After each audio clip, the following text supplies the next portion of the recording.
ভাই বোন যখন একসাথে কথা বলে তখন আল্লাহ তাআলা বলেন এই সময়টাকে থামিয়ে দাও। আমি খুব অবাক হয়েছিলাম এই হাদিসটা শুনে। আচ্ছা, ভাই বোন কথা বললে ফেরেশতাদেরকে আল্লাহ কেন সময় থামিয়ে দেওয়ার কথা বলল? পরে যখন ডিটেইল জানলাম তখন খুব কষ্ট লাগলো। ডিটেইলটা ঠিক এরকম ছিল। ভাই বোনের সাথে এই পৃথিবীর পরে আর কখনোই দেখা হবে না। হাসরের ময়দানে না, আখিরাতে না, কিয়ামতের পরে না, জান্নাতে না, জাহান্নামে না, কোথাও না। বাবা মার সাথে দেখা হওয়ার সম্ভাবনা আছে, স্বামী স্ত্রীর সাথেও দেখা হওয়ার সম্ভাবনা আছে, ছেলে মেয়ের সাথেও দেখা হওয়ার সম্ভাবনা আছে, কিন্তু ভাই বোনের সাথে সম্পর্ক শুধুমাত্র এই পৃথিবী পর্যন্তই। তখন এত খারাপ লাগলো ব্যাপারটা জেনে যে আমার যে বোন আছে অথবা আমার যে ভাই আছে তার সাথে আমার আর কখনোই দেখা হবে না এই পৃথিবীর পরে। মানে মরে যাওয়ার পরে তার সাথে আর আমার কখনোই কথা হবে না।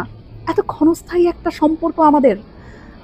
যারা সম্পত্তি নিয়ে ঝামেলা করে ভাই বোনের সাথে কথা বলে না, যারা অনেক ঝগড়া বিবাদের কারণে ভাই বোনদের সাথে কথা বলা বন্ধ করে দেয়, তারা না করেন না এই ব্যাপারটা। সময়টা না খুব কম আমাদের, খুব কম। এত কম সময় নিয়ে আমরা পৃথিবীতে এসেছি এবং এই কম সময়ের মধ্যে আমরা আবার কলুষতা, আমরা আবার ঝগড়া বিবাদ এইরকম করে আমাদের এত কাছের এত আপন একটা মানুষ, একই পেটের মায়ের পেটের বোন, মায়ের পেটের ভাইয়ের সাথে কথা বলা বন্ধ করে দিলাম। এই মানুষগুলোর সাথে তো আমাদের আর পৃথিবীর পরে দেখাও হবে না, কথাও হবে না। কি দরকার মনে এত কষ্ট রেখে?